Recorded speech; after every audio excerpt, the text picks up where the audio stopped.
waxtaan naa Mbaye ngir mu delloo si xelam tontu na ma it waaye sax damaa xaw a def erreur ndax yow mii laa waroon a waxal pourquoi yaay magam yaa ko féete mag ci yow la war a roy seexu naa Mbaye boo melee nu bon moom day bon boo melee nu baax moom day baax ndax yow rek la teg bët defante bi xuloo bi xeex bi ba kañ nga koy teg ci suuf. duma ko teg ci suuf xam naa fi ngay bëgg a waxee parce que da nga bëgg ñoom Jojo nekk ci jàmm ak Sumbulu yàlla mi ma bind sax teguma lu metti kon ñoom duñ ma teg lu metti fekk maa ngi dund fekk maa ngi am xel di dese xel après naa ñëw ci dee googu duma ci ñëwagum ñoom duñu am jàmm ci dund lañ toll nañ wax si waxu dund dinaa leen teg lu diis dinaa leen teg lu metti ba Jojo dina rëccu lu mu nangoo sama jabar yow yaa ngi doog a bëgg ñu am jàmm parce que nanguwuñ sa soxna man lañ toroxal Jojo réew dama jaay doole maa moomee vent sama tuur la ma toroxal leen nit mënta tee ma toroxal leen li nga li ma lay wax may dund dama leen di toroxal may dee dama leen di toroxal du ñu am jàmm. ci dee boobu seexu na est-ce que sérieusement di nga toog ba xalaat ni di nga mës a dee ñu defar la ba nga baax dugal la ci pax woon la ginnaaw te gis nga bu boobaa loo jëf muy lu bon fa la lay fekk muy lu baax moom nga fi nekk yàlla nay lu baax ndax ñu mën laa tim seede yow ci yow lu baax mën a yaakaar ci yow fa nga ne. kon da nga xool programme yàlla ba yaakaar ne man bu ma deewee lu bon laa fay fekk man duma def lu baaxu ngistal te dee googu ngay wax man je vis l'instant xam nga si lu ma toll nii toroxal ñe la buntu xatal leen mais bu ma deewee bu ma jooy waaw.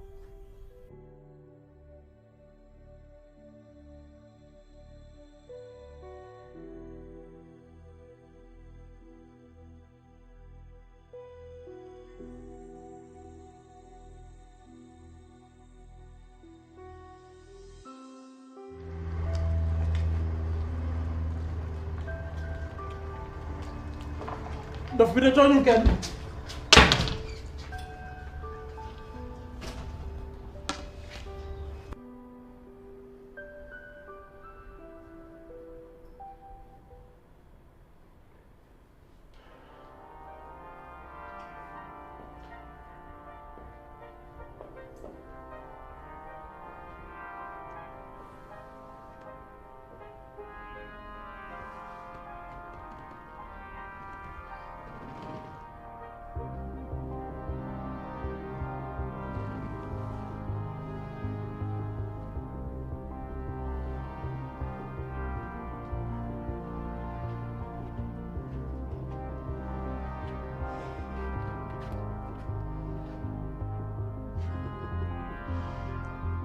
nga dikkee. waaw daal man tey moom dama tiit sa dof bi nekk ci bunt bi wax naa la ba tàyyi nga bàyyi di ko fa tey. écoute dof bi li ko yebal foofu xamuloo ko xamu ko xëy na yàlla ko yebal ci man n'oublie pas que je ne suis pas n'importe qui xam nga nu may def saa yu ma yeewoo ma romb ko foofu ma yëkkati dara teg ci loxo bi parce que nag comme bàyyi na kër yëpp ñëw sama buntu kër mais am na lu tax su doon wàlliwu nag gis nga donc bu ko foogee nii mu ngi sol ay yére yooyu nga xam ni moom la dof yi di sol nga ni rek kii dof la noonu dara nekkul ci moom souvent on se trompe il faut faire attention mon chéri n'est-ce pas. waaw daal la prochaine fois ma may garer sama oto fële nga ñëw foofu jël si ma. non t'en fais pas, il y aura pas de prochaine fois parce que nag ni may def mooy téléphoner sapeur ñu wax leen ko xëy na moom ñu jéem a lijjanteeg moom ni ñu def du dëgg. yegg si. papa apparemment sa ancien employé bi dañ ko rey. non il s'est suicidé. mais non. non information bi leer laa leen jox jabaram bu njëkk bi moo ko rey. d'après ce que je sais. non da nga juum il s'est suicidé li ma lay wax xam naa ko bu baax a baax. papa il faut nga woote nga laajte loolu dëkk bi yëpp moom la ñuy waxtaanee. ban dëkk. àdduna bi yëpp. yan information non kon ma yëg ko kon ma yëg ko.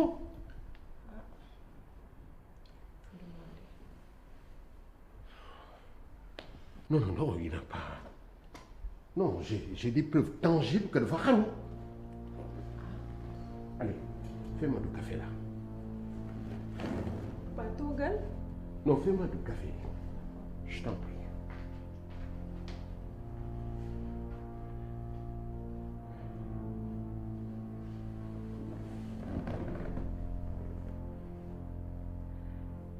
Non, c'est pas possible.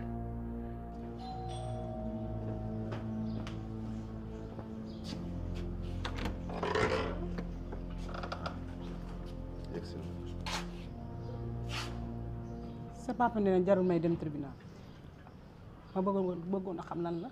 effectivement waaw mais yëgal ci biir yëgal ci biir.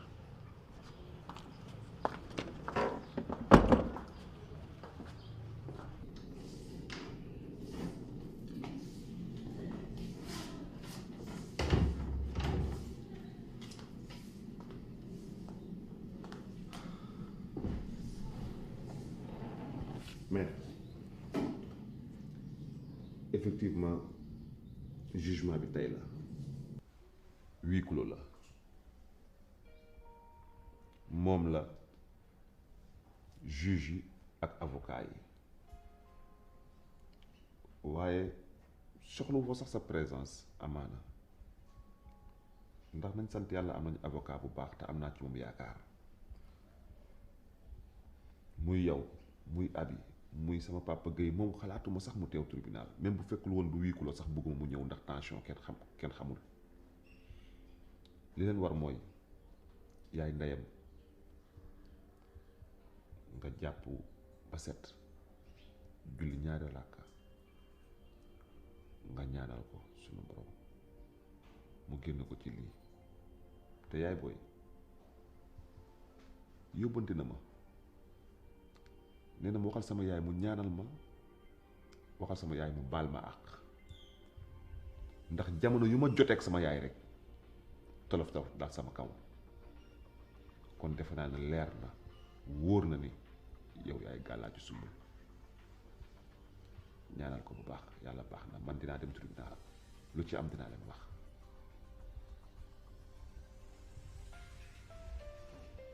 Jojo yàlla dafa wax ni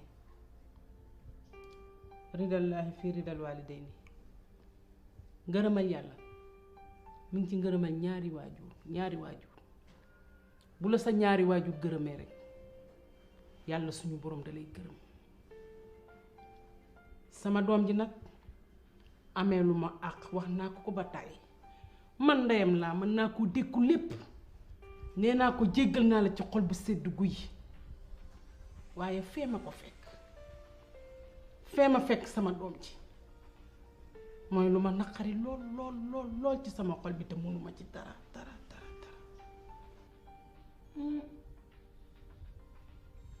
Soumboulou li mu waxanteeg man est-ce que duñu ko tëj lu yàgg. déedéet légitime défense la maman. waxuma loolu Soumboulou la ma wax du légitime défense de ndax nee na ma. lan la wax. dani ma yaay Cheikhu naa bi ma koy jam ba ma fekk muy nelaw ci canapé bi. mais elle m'avait promis Soumboulou ñaanoon naa ko ne loolu na yem sama diggante man ak moom ak avocat bi lan moo tax mu wax la ko kon elle va pourrir en prison lan moo tax mu wax la ko loolu du lu ñuy génne. mais man yaayam laa. mais elle m'avait promis. yow Soumboulou secret boo ko mën a dencal man ndeyam war naa ko mën a dencal. yaay booy nu mu amee ci yow confiance ba wax la ko yow mën nga am confiance ci keneen nga wax ko kooku am ci keneen confiance wax ko wax jooju dem ba wër ba toq ci nopp procureur wala ci nopp juge bi wala ci nopp avocat bi dafay dugg kaso kon dootul génn kaso kon da ko war a fàtte. d'accord le coup est déjà parti. yóbbante bi yow daal wax naa la ko ñaanal ko bu baax maa ngi damay dem tribunal léegi. taxawul ma ko rek laa bëgg. dinaa ko taxaw maa ngi dem si gannaaw te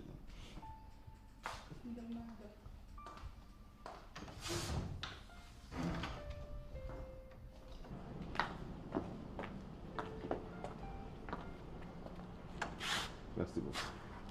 Jojo sumbul bi muy jëm Cheikhouna mi ngi tëdd di nelaw loolu crime la de. yaay booy fàtte loolu loolu amul lii moo tax bugguma woon Soumboulou wax ko keneen Soumboulou bi muy jëm Cheikh Omar dañ doon xeex Cheikh Omar bëggoon ko rey Soumboulou jekk ko jël paaka jam ko nañ jàpp loolu yëpp ndax mooy li gën ci ñun ñëpp wax la moo da jël fàtte leen nelaw bi.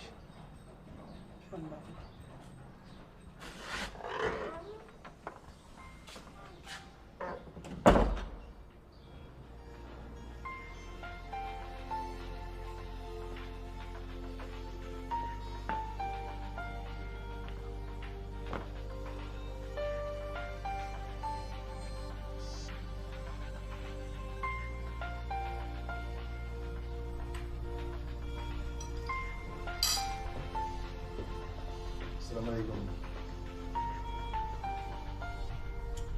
Waaleykum salaam. C'est bien monsieur Lamine Ndiaye. Oui, en chair et en os. yow laa soxla. Vous êtes qui? Commissaire Sayer Mbaye.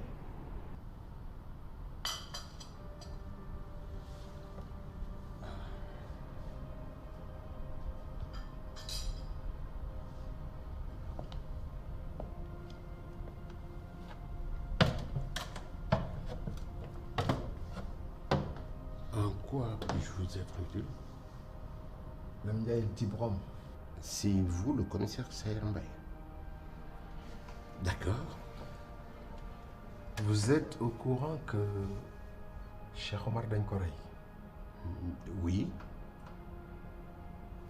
Ok. Vous ne pensez pas que c'est moi?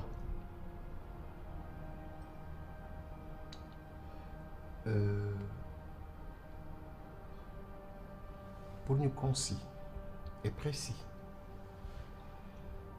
Cheikh Omar bi ñu demee di ko topp ci village bi fi mu joxoon rendez-vous ak xale yi on s'est rendu compte que dafa ñëw ba jub dëkk bi uyu téléphone léegi technologie dafa xarañ et man j'ai son portable en main comme une preuve à l'appui segg nañ ko seggaat ko on s'est rendu compte que kookoo nga xamante ni moom moo ko woo ba mu dem yow la. On avait des rapports de travail, c'est tout. yemul ci rek simplement xam ni yow la mais appel bi sax déglu nañ ko ak yeneen appel yoo xamante ni waxtaan nga ak moom sëñ bi au nom de la loi je vous arrête. Commissaire. Non, attendez, laissez ma main. Kilifa la doo ma téye ci loxo dama omat donte kon police nga nekk. Commissaire, j'ai le droit d'appeler mon avocat. Ça c'est un. De deux, dimbali leen ma ba bu leen ma dóor seen lam yu weex yooyu. lam yooyu boo bañee ñu tóorlu ko tu me suis sage. Je vais vous suivre. S'il vous plaît, monsieur. Attendez, S'il vous plaît, monsieur. j'appelle mon avocat. Monsieur. Je dis, j'appelle mon avocat. Laissez-moi appeler mon avocat. Monsieur. Monsieur. Doucement, doucement. Monsieur. J'ai dit, laissez-moi appeler Monsieur. mon avocat. wàccal. Ouais, doucement. Ne m'amène pas comme ça.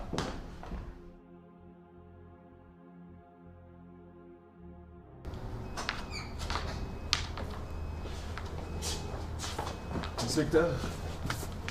Commissaire. Mission accomplie. Merci beaucoup, monsieur le commissaire.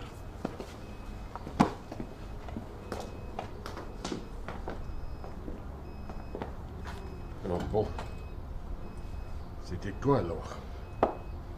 Ça m'apprendra à me méfier des gens.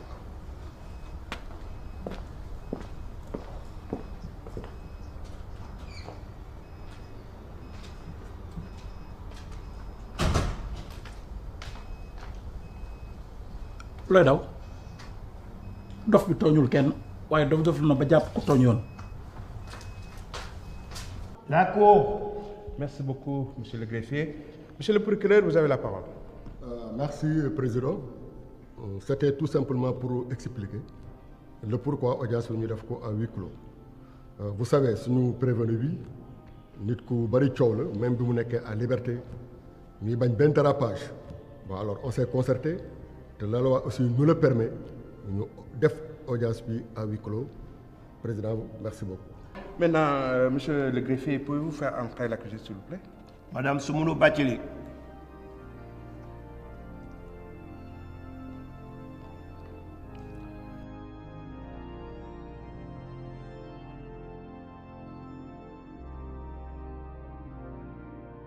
waaw soxna si yaa ngi nii ci kanamu tribunal tey est-ce que mën nga ñu wax noo tudd noo sant fan kañ nga juddu ak fan nga juddoo ak foo dëkk.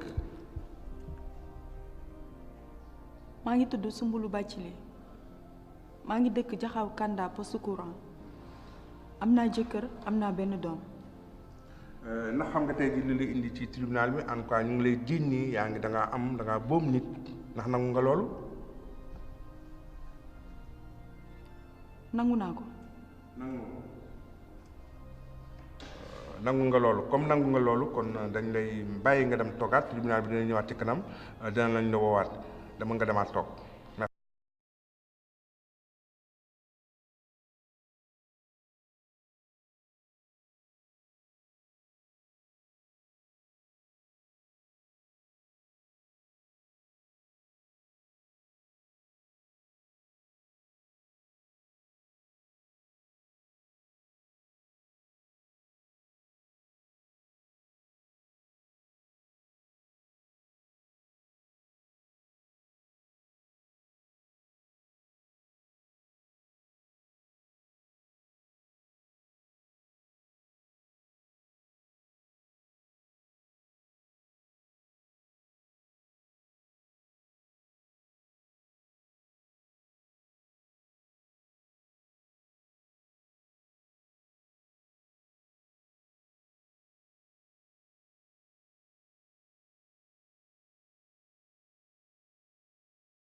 yaay yaay looy def yaay looy def nii sew naa sama doom yaay nañ dem waay yaay nañ dem waay itam bàyyi li ngay def na mu mbedd bi ñëpp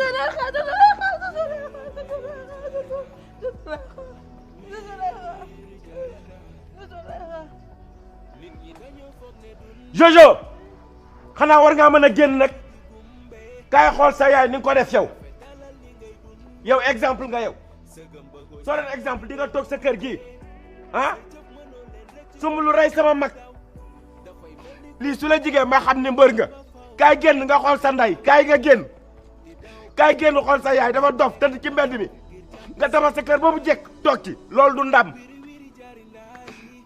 topp sa jabar di ko jaamu tey lu ñu dal moo ñu ko yóbbee nga toog noonu jàpp sa ñàmbur ñi nga bokkal der ñu ngi nii sa yaay ngi tëdd maa ngi nii Cheikhu naa ma nga ca morgue ba ñuy waajal nga tëdd fii ku waray sa jabar yàq sama avenir u yaay nga topp ñu sonal ñu wit yow Jojo yow da ngaa bon doo référence yow doo mag dañ la mag mooy jiitu ñëpp topp ci mais yow doo mag doo référence kon bi yéen ñëpp génn leen na ko ñëpp dégg sa yaay ngi tëdd daa dof lii alal la lii xaalis la man damaa bëgg façon xaalis bi yow yàlla nga dee yow ci lakkum xorom da ngaa bon waaye yaay xoolal yaay mënu ma boole ñaari kii de bàyyi di ma may taxaw di wax nga may wax ay Jojo de déggal ma wax yow ti ma merde yow Jojo merde waaye sama yoon newul ci loolu man jugal ñu dem yaay jugal ñu dem waay fan ngay dem waaye nañ dem waay yow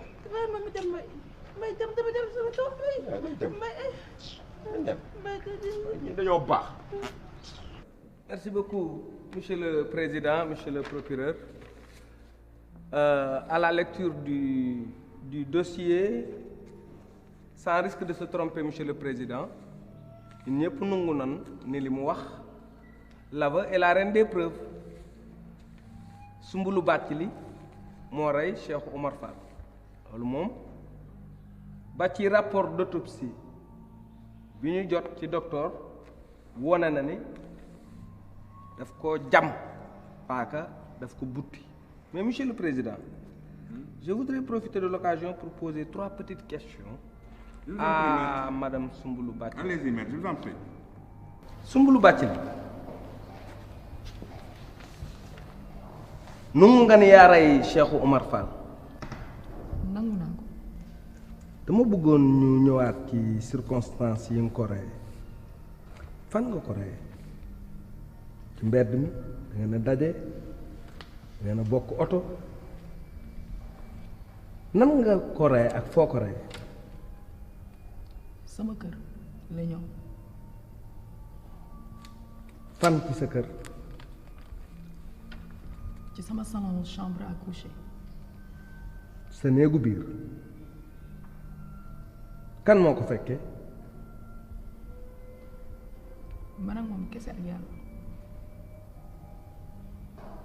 mën naa xam bi ngay jam Cheikh Oumar Fall danga ko fekk muy wuyu téléphone wala da doon jam nga far ko jam wala da ngeen doon xeex circonstances yi nga ko jamee mën naa ko xam. Objection, matinale. Je vous en prie. Poursuivez, maître Fall, poursuivez. Monsieur le Président, nous sommes dans un tribunal. Absolument. Et nous tous, nous souhaitons la manifestation de la vérité. Bien sûr.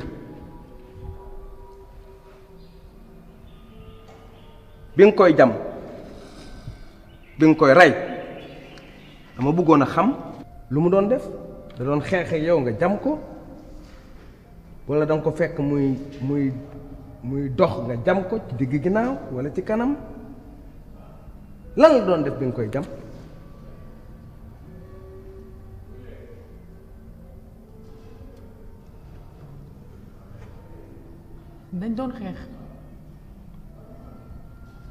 dañ doon xeex man ak moom ma jam ko. da ngeen doon xeex nga jam ko ci xeex boobu moom daf la jam daf la gaañ mën nga ma xool bët ak bët mus nga gis ku nu jam mu dee? Merci beaucoup. Je n'ai plus de questions, Monsieur le Président. Je voudrais juste vous faire comprendre que la prévenue, Madame Soumboulou Bathily, a reconnu les faits d'homicide volontaire à l'encontre du défunt Cheikh Oumar. ci Soumboulou Bathily weddiwul ni moo boom Cheikh Oumar. te li ñu bëggoon a xam ci moom mooy ndax bi muy boom Cheikh Oumar amoon na excuse moom légitime défense ma jàpp ni déedéet ndaxte leeralul ni ci xeex bi ñu doon xeex Cheikh Oumar def na ko lu tax mu war koo jam ba mu dee moom kay moo am pathologie ak jam ndax bi muy nekk gune ci li nu nangu ci dossier bi la fekke ñu faat waajuram syndrome boobu jàpp ko ba mu am une haine viscérale ba ku mu jàppanteel rek yaakaar ni war na la mën a jam tey nag jam na Cheikh Oumar beneen Cheikh Oumar la ñuy wax mais pas bii rey na ko physiquement mu waral àtte bi tey mais Monsieur le Président ku xam histoire ndaw si ak Cheikh Oumar Fall bi nga xam ni bi mu ko reyee yàgg na La mort morale de Cheikh Oumar Fall est intervenue lorsque ce dernier est revenu au Sénégal après 3 ans d'immigration en Italie pour satisfaire sa famille, pour satisfaire sa femme. dafa ñibbi si fekk ndaw si sëy ci ginnaawam ak kan ak directeur am ñu dem ba jëmmi jamono Cheikh Oumar découvrir ni directeur boobu ndekete magam la kooku dee na bu yàgg muy daw àdduna bépp sikk ko lu ne ñu jiñ ko ko ca benn défaut kese la am il est sous le coup d'une dépendance affective vis-à-vis de Soumboulou Bathily. Dépendance affective bu Cheikh Oumar boobu moo ko yóbbu laaxira tey moo tax ndaw siy boom ko moo tax suy jooy xañ na tribunal bi lay semé mais kii elle est capable de tout. Compte tenu de tous ces aspects, Monsieur le Président, oui, je requiers la peine minimale, puisqu'il s'agit d'homicide volontaire, comme vous le constatez, pour régler définitivement un problème. Que l'amour n'est pas fait pour la mort, mais pour la vie. Mais moom it Soumboulou Bathily ñu régleel ko benn problème au moins bu nu ko tëjee bu téyee Cheikhouna mu ndaw dina fier ni ko maa rey sa turandoo waaye tëdd naa sama peine.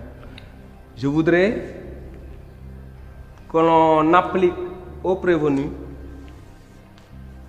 la peine minimale de 15 ans de réclusion criminelle et ce serait une peine assez acceptable vu la gravité des faits, Monsieur le Président.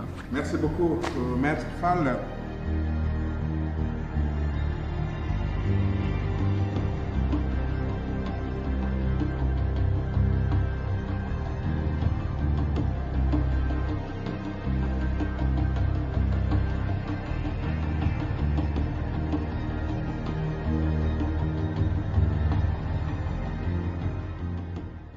Prends soin de toi, bébé. Man rek doyuma ci sàmm la ma def doyuma mais yàlla mi nga xam ne moo ñu sàmm ñun ñëpp bàyyi naa la ak sunu borom yàlla la yàlla sàmmal boppam. Prends soin de toi s'il te plaît. Toi aussi prends bien soin de toi parce que nag li ma gént neexuma te man awma ko dul yow. bul wax surprise bàyyi ba suba ba nga génn. Je suis enceinte. Je suis enceinte.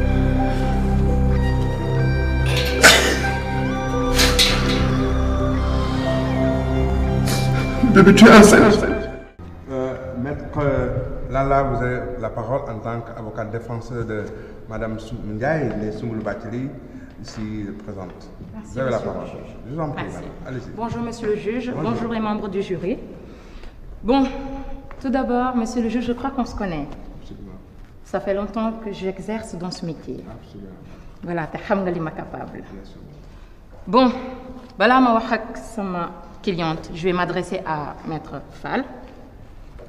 Maître Fall, lan moo tax yoon tant que deret tuuruwul rek duñu ñëw tribunal te boobu ba léegi mu ngi koy dund ci côté yépp mu metti tey man sama cliente madame Ndiaye Soumboulou guddi ku ne xam na guddi ak li mu ëmb góor ñëw dugg à son insu mu yor xale bu ndaw bébé moins de 2 ans à l'insu de son mari bien sûr l'homme de la maison kii bu ragalee ci ginnaaw ji këram lay làqu góor bu ñëwoon rek te yorul arme dina ragal waxuma laak mu yor pistolet loo xam ne tubaab yee koy faral di yor téye ko teg ko ne da koy faat doomam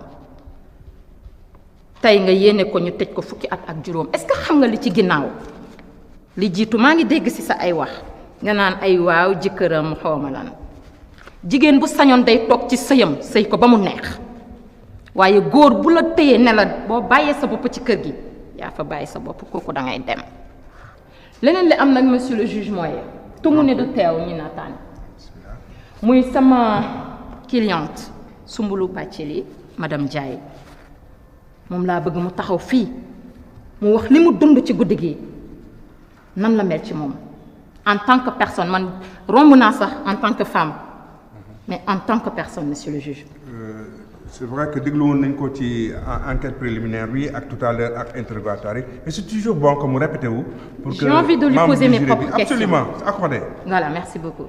Madame Ndiaye dama am lu ma lay laaj ku la gis xam ne doo raykatu nit ma chérie raykatu nit boo ne ko jàkk du tiit du lox du jooy te yaakaar naa ni sama collègue yi xam nañ li may wax ma lay laaj dugg siwu Cheikh Oumar sa biir kër yëguloo tinoo noo ko dundee maanaam noo ko dundee maanaam échelle de 1 à 10 yow lan nga yëg.